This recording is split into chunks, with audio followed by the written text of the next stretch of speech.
For 389 pesos, may ganito ka na ka-aesthetic na ilaw at libre pa ang kuryente mo. Alam mo kung bakit?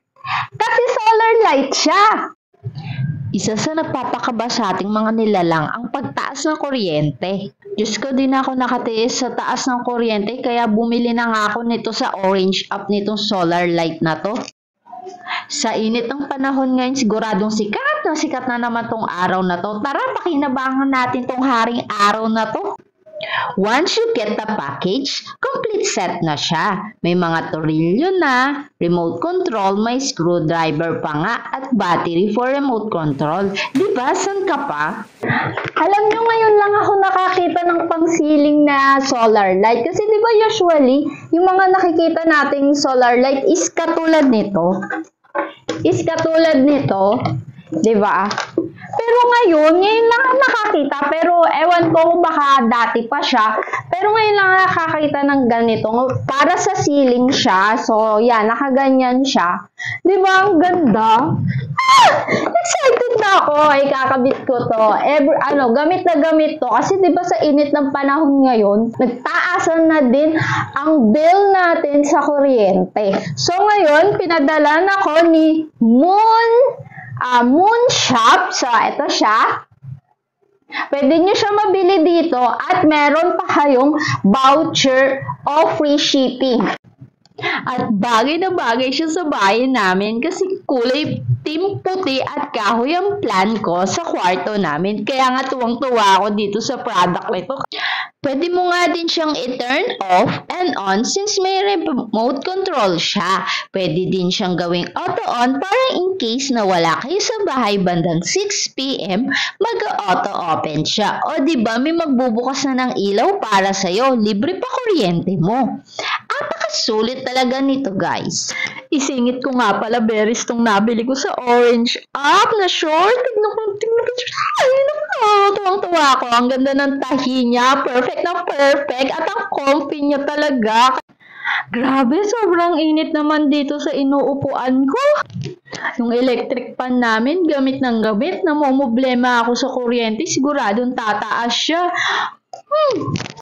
Pero di na ngayon. Kasi solar na din yung electric pan namin. Grabe, butol na butol ako nito for today's video. Sino ba namang hindi mabubutol? Malilibre ka na sa kuryente. Malalamigan ka pa.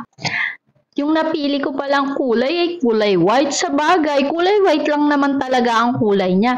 Pag open mo nga ng box, makikita mo na lahat ng parts niya. Yung solar panel, yung body ng electric pan, at may free bulb pa ha. 2 pa yan.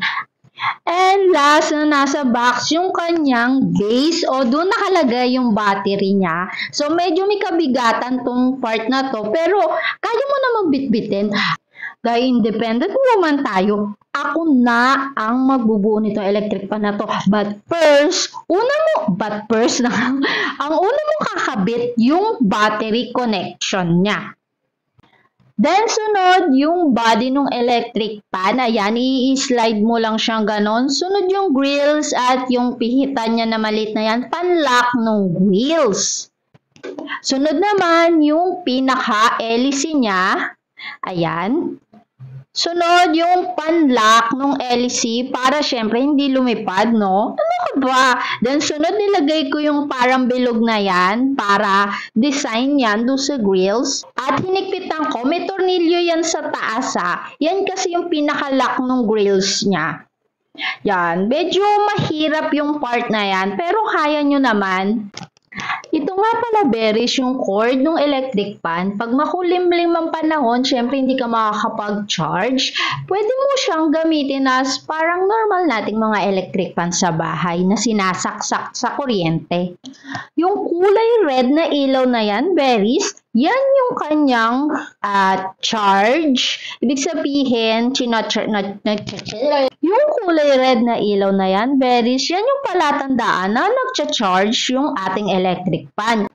And the last, the green color is power on. Ang button naman na to ay power switch and speed control. So yan ay number 1 pa lang. Then ito ay number 2. May 2 speed control siya, 1 and 2. Yan na yun, number 2. And napansin ko na malakas din talaga siya. Hindi din talaga papatalo. Pwede ka nga rin mag-charge dito ng cellphone eh. O, tignan nyo, diba? Bonggang-bongga sa angka pa. Saktong-sakto to very sa mga nagka-camping. Sinubukan mo nga rin siya sa solar panel at grabe. Hindi unlimited na pala yung electric pan ko. Once na nakasaksak kasi siya doon sa solar panel, unlimited yung electric pan niya. Habang nagcha-charge ka, pwede mo siya buksan. Then itong bulb na to, dyan mo siya isasaksak. At wala, pwede mo na din siya gamitin.